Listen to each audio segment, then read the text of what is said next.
Hello, fellow lightworkers and spiritual warriors. Welcome to 5D Messages from Mount Shasta. I am Dr. Christina Samycia, spiritual psychologist, intuitive guide, and author.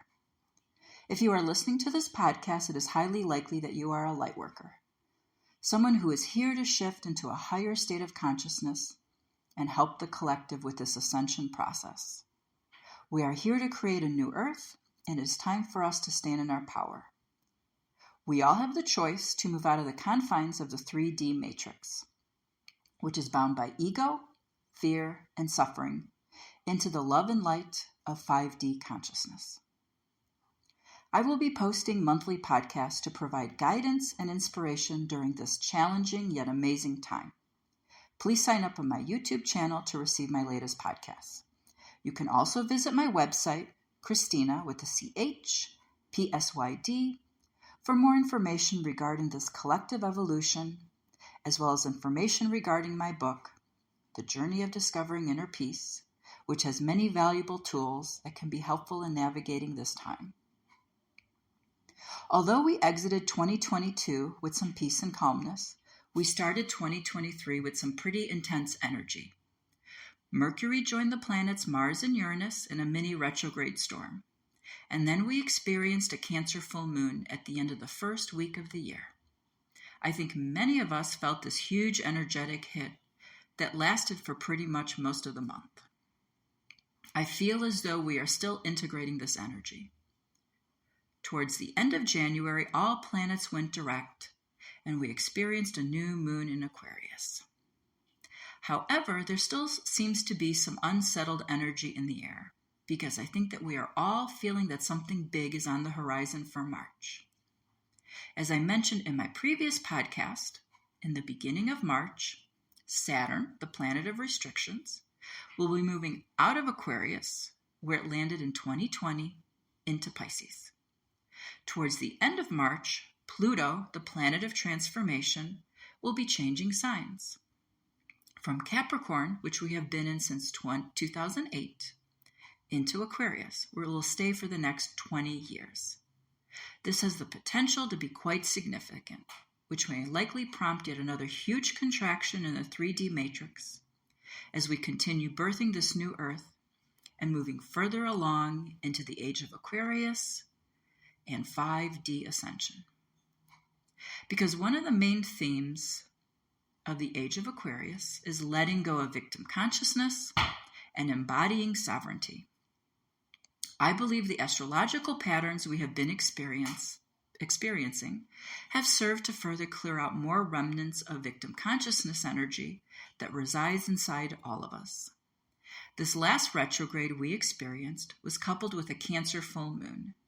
Cancer is the sign of the mother. And I believe that we are working on clearing not only childhood trauma, but ancestral trauma on our mother's side. Something important to understand is that we all have unprocessed emotions from childhood traumatic situations, large and small, that are stored within the cellular memories of our bodies. These traumas create many of our inaccurate belief systems. And in order for us to achieve higher vibrational states, we need to process these feelings, all of them, which is not necessarily pleasant to say the least, to help shift these beliefs. Additionally, our DNA contains cellular memory from our parents, ancestors, and past lives, which also needs to be brought to the surface and processed, as this also energetically ties us into the beliefs that we are seeking to shift. Something I've noticed is that ever since 2020, the astrological shifts seem to have been amplified. I speculate that these shifts are feeling as though they're stronger because they just might be, especially for those of us who are light workers. Because us light workers are here to lead in this movement, we are going through a deep purification process, which is triggering us to dig deeper than ever before. Sometimes, however, we forget, especially when we are in a distressed state, that the reason we are on this planet is to evolve spiritually and raise the vibration of the collective. And part of this evolution is to process and work through all the stuff that comes up for examination and clear it during this ascension process. It is easy to judge this and feel as though we are victims of it. However, something to keep in mind is that whatever is transpiring during these shifts are not happening to you. We are not victims to these astrological shifts or other triggers. A phrase that keeps entering to my consciousness for months now is the concept of spiritual warrior activation. This is exactly what we are going through. We are the groundbreakers. We are creating the foundation of this new earth, which starts by examining our own stuff. Something to keep in mind is that there's absolutely nothing wrong with you. If you fall apart during a full moon, have a panic attack during a retrograde, or just can't think clearly during an eclipse. This is all part of the purification process. As I previously mentioned, part of this recent transit was to examine our childhoods and let go of the feelings of victimization.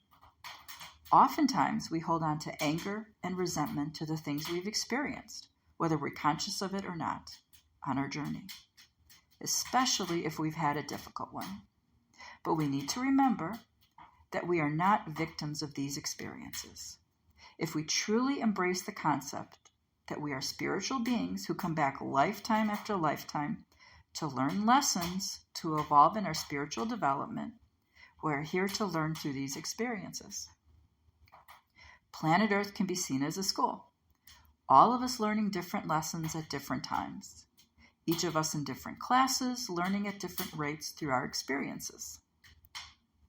All of us are essentially learning from each other through relationships, adversity, suffering, and all of our life experiences. We grow. We all have to experience different aspects of human existence with the goal of learning love, compassion, and understanding in the human form. It is believed that before we are born, we decide what lessons we need to learn. We pick the family and life circumstances that will best facilitate those lessons. Oftentimes, our life circumstances reflect the life lessons we need to learn. The idea of karma is something that we have oversimplified and is oftentimes misunderstood. Most people believe that karma implies that if you did good or bad in a lifetime, you will either be rewarded or punished in the next. As stated before, we are not victims. There is nothing or no one out there rewarding or punishing us. We are the judge and jury. Karma does not happen to us. Karma is something we choose to experience in a lifetime in order to learn whatever we need to learn. Sometimes we choose a particularly challenging time in order to accelerate our spiritual growth. Therefore, a hard life is not a punishment, but rather an opportunity for more growth. This is not to imply that if you experienced adversity in your life, you consciously chose it or deserve it. Because we have free will on the planet, not everything that will happen to you was planned. However, we can still let go of the feelings of victimization, even if this transpired.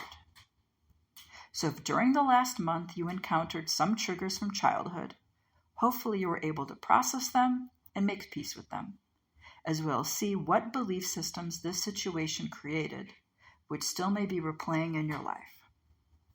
Remember, at this present time, we also have the opportunity to break karmic contracts. If we still hold on to resentment, anger, etc., we're going to have to come back and do it all over again. Aren't we tired of these patterns already? I know I am. This last month was also the time to examine the ancestral patterns we've been replaying, because we are the ones who are breaking these cycles in our lineage. Although it has been emotionally and physically challenging because we are working through lifetimes of trauma, we are not only experiencing profound opportunities for personal and spiritual growth, but creating a new earth. As we continue moving into 2023, the spiritual year, year number 7, let's keep remembering why we are here. We are spiritual warriors and here to raise the vibration of the collective. I hope you enjoyed this podcast. Sending all of you love and light from Mount Shasta. And stay tuned for my next podcast in March.